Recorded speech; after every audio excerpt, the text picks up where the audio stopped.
Government से ही बोलना चाहते हैं सर, जो सिस्टम में दोष है उसको एंटीवायरस ला के उसको साफ करिए। और हम लोग फैक्ट्री का बात हम लोग कर रहे थे, अब तो छोटा पड़ गया, अब यहाँ पूरा मशीनें खराब लग रहा है। पूरा खराब हो गया, पूरा सिस्टम खराब हो गया। फैक्ट्री पे अगर आप बोलते ना तो फैक्ट्री से जो प्रोडक्ट निकलता है ना उसका भी सेलिंग होता है, लेकिन यहाँ सेलिंग ही नहीं है सर। यानी बंद पड़ा फैक्ट्री है ये। बड़ा फैक्ट्री आपको लग रहा है कि नया मशीन में तेल मोबिल डालने से काम चल जाएगा कि मशीन को रिप्लेस करना पड़ेगा? ये मशीन को ही हटाना पड़ेगा, क्योंकि नमस्कार, जोहार। आप देख रहे हैं ग्राउंड जीरो और मैं हूं चंदनदेव भट्टाचार्य।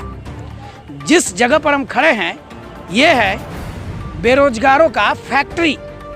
दरअसल जो आप देख रहे हैं ना पीछे हमारा जो है केंद्रीय पुस्तकालय है। ये पुस्तकालय तो है, यहाँ बच्चे पढ़ने भी आते हैं। जेएसएससी, यूपीएससी, जेपीएससी, कई जो प्रारंभिक परीक्षाएं उनकी तैयारी होती है, लेकिन वास्तव में ये बेरोजगारों की फैक्ट्री है। मैं इसलिए ये कह रहा हूँ क्योंकि यहाँ बच्चे दिन रात मेहनत करके पढ़ाई करते हैं और फिर जब वो रोजगार के लिए निकलते हैं तब वो बेरोजगार हो जाते हैं। तो क्या ये केंद्रीय पुस्तकालय बेरोजगारी की फैक्ट्री है कि नहीं? जो स्टूडेंट यहाँ पढ़ाई करते हैं, इसकी तैयारी करते हैं, उनसे भी हम जानने की कोशिश करेंगे कि क्या वाकई में जो केंद्रीय पुस्तकालय है, अंग्रेजी में इसे सेंट्रल लाइब्रेरी कहते हैं, झारखंड के सभी सुदूर ग्रामीण क्षेत्रों के विद्यार्थी यहाँ आते हैं, पढ़ाई करते हैं। क्यों पढ़ाई करते हैं? रोजगार लेने के लिए। आपको नहीं लगता है कि फैक्ट्री जो है ये फैक्ट्री है बेरोजगारों के लिए? बिल्कुल सही आपने कहा, क्योंकि बेरोजगारों का यहाँ काफ़ी तादाद है और सरकार इस पर किसी प्रकार से निर्णय नहीं ले रही है। तो यहाँ जो युवाएं आती है, यहाँ काफ़ी संख्या में बेरोजगार हैं। ये भी कहा जा सकता है ये जो फैक्ट्री आप बोले हैं सही में है। और यहाँ से कब तक यहाँ के जो तादाद है कब कमी आएगी ये तो सरकार पर निर्भर करता है। और ये जो नियमावली दिन प्रतिदिन जो असमंजस में पड़ा हुआ है तो ये सरकार डिक्लेयर करे कि क्या है। और यहाँ के जो झारखंडी बेरोजगार युवा हैं उसे रोजगार देने का कार्य करें। हम लोग का यही मांग है कि ज़्यादा से ज़्यादा संख्या में यहाँ वैकेंसी निकलाएं और जो यहाँ तैयारी कर रहे हैं वो लोग को रोज़गार मिल सके। यही आशा और उम्मीद के साथ तो यहाँ तैयारी करने के लिए लोग आते हैं। लेकिन यहाँ आप लोग दिन रात मेहनत करते हैं रोजगार लेने के लिए, लेकिन ये तो सही बात है, बेरोजगारी की फैक्ट्री साबित हो रहा है। बिल्कुल सही, यहाँ तो रोज़गार के लिए कुछ किसी तरह से कोई वैकेंसी नहीं आ रही है। दिन प्रतिदिन लोग पढ़ रहे हैं, पास कर रहे हैं और यहाँ की तैयारी करते हैं कि इस आस से हमें सरकार नौकरी दे, वैकेंसी आए तो हम भरें और पास करें। इसी आशा और उम्मीद के साथ यहाँ पे लगे हुए रहते, तैयारी करते हैं। तो भैया इस फैक्ट्री में लगातार जो है बेरोजगारों का जो फौज है वो तैयार हो रहे हैं। तो ये पुस्तकालय सेंट्रल लाइब्रेरी अंग्रेजी में बोलते हैं, लेकिन सच मायने में ये बेरोजगारों की फैक्ट्री ही है। यहाँ से जो पढ़ाई करते हैं उनसे भी बात करेंगे। दीदी बताएंगे, आप लोग यहाँ पढ़ाई कर रहे हैं, लंबे समय से तैयारी करते हैं, जेपीएससी, जेएसएससी, यूपीएससी, जितने भी प्रारंभिक परीक्षाएँ हैं, चाहे मुख्य परीक्षा, उनकी तैयारी करते हैं, लेकिन हाथ में क्या आता है आप लोग? कुछ नहीं, बहुत दिनों से एग्ज़ाम वैकेंसी आ रहा है, वैकेंसी का डेट निकल जाता है, उसके बाद फिर डेट को टाल दिया जाता है। बस फॉर्म भर रहे हैं, फॉर्म भर, अभी तक 4-5 फॉर्म भरे हुए हैं, कोई नोटिफिकेशन नहीं कि कब एग्ज़ाम होगा, कब वैकेंसी निकालेगा। नया वैकेंसी का तो छोड़ दीजिए, जो पुराना इतना सारा वैकेंसी निकाल दिया है उस पर भी कोई विचार विमर्श नहीं, कोई उसका कोई सोल्यूशन नहीं है। तो अच्छा, आप जहाँ पढ़ती हैं उसका नाम क्या है? आप जहाँ पढ़ती हैं, बैठती हैं, तैयारी जहाँ करती हैं? ये मैं तो वहाँ पढ़ती हूँ, सेंट्रल लाइब्रेरी। सेंट्रल लाइब्रेरी है। तो सेंट्रल लाइब्रेरी आपको लगता है ना कि बेरोजगारी की फैक्ट्री बन गई? हाँ, ये सही बात है, बेरोजगारी की फैक्ट्री है यहाँ पे। यहाँ भी तो बहुत कम बच्चे हैं, आधे बच्चे जैक ऑफिस गए हुए बस ये बात पहुँचाने के लिए। यहाँ लगभग 500 बच्चे से ऊपर बच्चे पढ़ते होंगे लगभग। बहन जी, आपके पास भी आएंगे। ये मैंने जो वर्ड अपनाया अभी कि सेंट्रल लाइब्रेरी नहीं बल्कि ये बेरोजगारों के लिए फैक्ट्री बन चुका है। यहाँ रोजगार की तलाश में लोग आते हैं, पढ़ाई करते हैं, स्टडी करते हैं, दिन रात मेहनत करते हैं, उम्र पार हो जा रही है।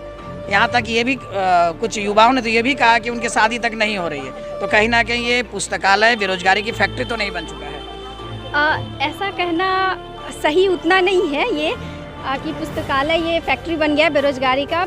लेकिन ऐसा है कि बहुत सारे स्टूडेंट हैं जो यहाँ पढ़ते हैं इस उम्मीद में कि एक शांति है यहाँ पे कि हम 4-5 महीना घर पे नहीं पढ़ के अगर यहाँ पे समय दे रहे हैं हम 8-10 घंटा, तो इसका हमको एक पॉजिटिव रिज़ल्ट मिलेगा। लेकिन पॉजिटिव रिजल्ट हम लोग को मिलता है, हम लोग अपने से सेटिस्फाई होते हैं, लेकिन जब सरकार की तरफ से सेटिस्फेक्शन नहीं मिलता है तो हम लोग को बहुत निराशा होती है। ये मेरा कहने का मतलब ये था कि हम यहाँ तैयारी कर रहे हैं, दिन रात मेहनत कर रहे हैं, लेकिन जब यहाँ से निकलने के बाद जो चीज़ें हमको मिलनी चाहिए वो चीज़ें क्या झारखंड में मिल रही है, इस सरकार से मिल रही है आप लोगों को? अभी तक तो नहीं है, लेकिन सरकार जैसे ही आश्वस्त हम लोग को की है कि हम रोजगार देंगे, 32 का खतियान लाया, ये एक काबिले तारीफ है उनका। लेकिन आप जब नियोजन नीति ला रहे हैं तो उसको इम्प्लीमेंट कीजिए ऐसा कि ज़्यादा से ज़्यादा झारखंडी युवा को नौकरी मिल सके। 32 का खतियानधारी आप हैं? जी देखिए खतियानधारी तो हम भी हैं, प्योर झारखंडी हैं, लेकिन हमको तो नहीं लगता है कि हमको 32 का खतियान जो लागू हुआ है उससे हमको फायदा मिलेगा। आपको लग रहा है कुछ फायदा? देखिए फ़ायदा और नुकसान का बात नहीं है, जब बात होता है यहाँ पे, क्योंकि झारखंड जब बना है सबको पता है कि हम लोग लड़के झारखंड लिए हैं, ठीक है, लड़के लिए हैं और यहाँ पे बाहरी भी बहुत आए हैं। तो जब किसको नौकरी दे ना दे, जो सरकार ये बात करती है कि हम सबको नौकरी नहीं दे सकते हैं, तो ये एक सरकार का एक प्लस पॉइंट था कि हम खतियान लाते हैं 32 का, जो खतियानधारी है वो यहाँ के मूल निवासी होंगे, हम उनको नौकरी देंगे। लेकिन ये ठीक है कि हम मूल निवासी है यहाँ के, लेकिन आप नियोजन नीति सही से लाइए कि ताकि हम ज़्यादा से ज़्यादा झारखंडी को नौकरी मिले, उसके बाद हम बाहरी को देंगे। सरकार बाहरी को नौकरी दे, हम लोग को कोई प्रॉब्लम नहीं है, लेकिन हम लोग जो PSC और JSSC में 5 साल का रिलैक्सेशन मांग रहे हैं, सरकार को ये देना ही पड़ेगा। सरकार को ये समझना होगा कि हम लोग एग्ज़ाम को री रजिस्ट्रेशन करवा रहे हैं, तो सरकार को भी ये लगना चाहिए ना कि आखिर वही बंदा तो बार बार रजिस्ट्रेशन करवा रहा है ना, क्योंकि उनको जॉब नहीं मिला है। तो फिर इस पे हम लोग को सड़क पे उतरने का ज़रूरत ही नहीं था। सरकार को ये खुद सोचना चाहिए कि मेरा 24 में चुनाव है, हम रजिस्ट्रेशन करवा रहे हैं, तो हमको 5 साल का रिलैक्सेशन ऐसे भी देना है सरकार को। ठीक है। तो देखिए इस फैक्ट्री से निकलने वाले जो बेरोजगार युवा है ना, वो हमेशा से ही प्रतिभाशील रहे हैं। अगर उन्हें सिस्टम का साथ मिला, सपोर्ट मिला, तो वो बेहतर करेंगे।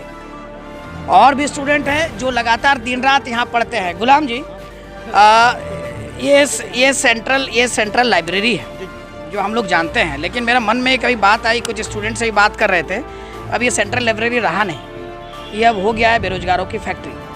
तैयारी करता है, जम के तैयारी करता है, लेकिन निकलते हैं सिस्टम क्या कर रहा है आपको पता है? सर फैक्ट्री भी अगर आप बोलते हैं ना, तो फैक्ट्री से जो प्रोडक्ट निकलता है ना, उसका भी सेलिंग होता है, लेकिन यहाँ सेलिंग ही नहीं है सर। यानी बंद पड़ा फैक्ट्री है, बंद पड़ा फैक्ट्री है, क्योंकि यहाँ जो बच्चे तैयार हो रहे हैं, एक से एक बच्चे यहाँ पे हैं सर। IIT के खड़गपुर से किए हुए बच्चे यहाँ पे पढ़ रहे हैं, तैयारी कर रहे हैं। अगर उनको सरकार सिर्फ एक अवसर दे देगी ना, तो स्टूडेंट जो है कहाँ से कहाँ पहुँच जाएगा। पिछली बार हम मिले थे शुरुआती दौर में, जब माननीय राजेश ठाकुर जी से एक बार मिले थे, उन्होंने ऐसा बात कहा था ना, सुन के लगा था कि जूता मुँह मार दे सीधे तुम। वो इसलिए गुस्सा आया था ना सर, कि उनसे पूछे थे कि सर JSSC के द्वारा कोई एग्जाम नहीं हो रहा है सर, देखिए UPSC में एक से एक बच्चे टॉप कर रहे हैं, अगर हमें अवसर मिलेगा ना, तो हम लोग भी JSSC में अच्छा काम करके हम लोग भी IIT का विकास में योगदान देंगे। तो बोलते हैं तो UPSC में अगर आप लोग के अंदर काबिलियत है तो जाके UPSC का तैयारी करो ना। यानी यहाँ का जो मैन्युफैक्चर का और भी जो फैक्ट्रियाँ हैं, उसको सिस्टम बोले, सब खराब जंग लग चुका है, जंग लग चुका है। बिल्कुल बता रहे हैं सर यहाँ पे कि यहाँ जो इनका मस्तिष्क है ना, वो भी जंग लगा हुआ है। चाहे आप मुख्यमंत्री का दिमाग का बात करिए, जंग लगा हुआ है। आप हमारे यहाँ के कोई भी मंत्री का बात करिए, जंग लगा हुआ है। CPU में गड़बड़ी है, बिल्कुल पूरा गड़बड़ी है सर, पूरा पाठ पुर्जा एकदम बेकार हो चुका है, हम लोग का बेकार हो चुका है। क्योंकि अब हमको लगता है कि अगर कुछ दिन तक वैसे छोड़ दिया जाए ना, तो हैंग होने का भी चांस है। क्या लगता है भैया, जो ये फैक्ट्री का बात हम लोग कर रहे थे, अब तो छोटा पड़ गया, अब यहाँ पूरा मशीनें खराब लग रहा है, पूरा खराब हो गया है, पूरा सिस्टम खराब हो गया है। तो मशीन खराब है पूरी। हाँ, ये सिस्टम को अगर इस बार 5 तारीख को हम लोग का बात नहीं सुना गया, तो ये सिस्टम को ही उखाड़ के फेंकना पड़ेगा। यानी मशीन को हम लोग जला देंगे। हाँ, जला दे, कुछ करे, फेंक दे, क्योंकि ये बेकार हो गया है। अगर ये रोजगार नहीं देती है, हेमंत सरकार इसी मुद्दे पे आई थी कि युवा को रोजगार देंगे। आपको लग रहा है कि नया मशीन में तेल मोबिल डालने से काम चल जाएगा कि मशीन को रिप्लेस करना पड़ेगा? ये मशीन को ही हटाना पड़ेगा, क्योंकि यहाँ पे हम लोग मूलवासी की सरकार बनाए थे, लेकिन मूलवासी में भी घुसपैठिया बैठे हुए हैं। जैसे कि आप देखें, हेमंत सोरेन सरकार जो पंकज मिश्रा को बचाने के लिए रात दिन लगा दिए थे, है ना, लेकिन जब यहाँ स्टूडेंट की बात आती है, उनका कान तक जू तक नहीं रेंगता है। वो बोलते हैं कि मेरे तक बात आया ही नहीं है। तो हमारे जो भाई अभी आए हैं, वो पंचायत सचिव के कैंडिडेट हैं, वो 5 साल से मुख्यमंत्री से मिल रहे हैं, आश्वासन दिया जा रहा है कि आज होगा नियुक्ति, कल होगा नियुक्ति, एक काम नहीं करते हैं। लेकिन बड़े बड़े अधिकारियों और बड़े बड़े नेता मंत्री को बचाना रहता है, तो दिन रात लगा के उन लोग को बचा लिया जाता है। लेकिन यहाँ जब स्टूडेंट का रोज़गार का बात आता है, तो वो कुछ कदम नहीं उठाते हैं। क्या लग रहा है कि मशीन में जो आप लोग डिजिटल स्ट्राइक कर रहे हैं ना, मतलब एंटीवायरस डालना पड़ेगा मशीन में, है ना? बहुत ज़रूरी है सर। एंटीवायरस करता भी क्या है ना कि हार्डवेयर को प्रोटेक्ट करता है। ठीक है। और हार्डवेयर हो गया हम लोग गवर्नमेंट, हम लोग को इस गवर्नमेंट से बहुत प्यार है, ठीक है। इसलिए सर हम गवर्नमेंट से ही बोलना चाहते हैं सर, जो सिस्टम में दोष है उसको एंटीवायरस ला के उसको साफ़ करिए। और हम लोग का सर जो जितना बेरोजगारी है सर उसको थोड़ा कम करिए सर। बहुत प्रॉब्लम होता है सर आम जनता के साथ में और आम स्टूडेंट के साथ। हम लोग एग्ज़ाम कंडक्ट कराने के लिए समझ रहे हैं। और झारखंड के तमाम युवाओं से ग्राउंड जीरो का भी अपील रहेगा कि जो डिजिटल स्ट्राइक को लेकर जो कदम उठाया गया है इन युवाओं के द्वारा, उन अभियान को सफल बनाने के लिए वो भी आगे आए, क्योंकि इन युवाओं की माने तो झारखंड रूपी जो मशीन है ना उसमें वायरस घुस गया है और एंटी वायरस डालकर ही इस वायरस को हटाया जा सकता है। और इसी का एक नमूना है डिजिटल स्ट्राइक। आप देख रहे थे ग्राउंड जीरो।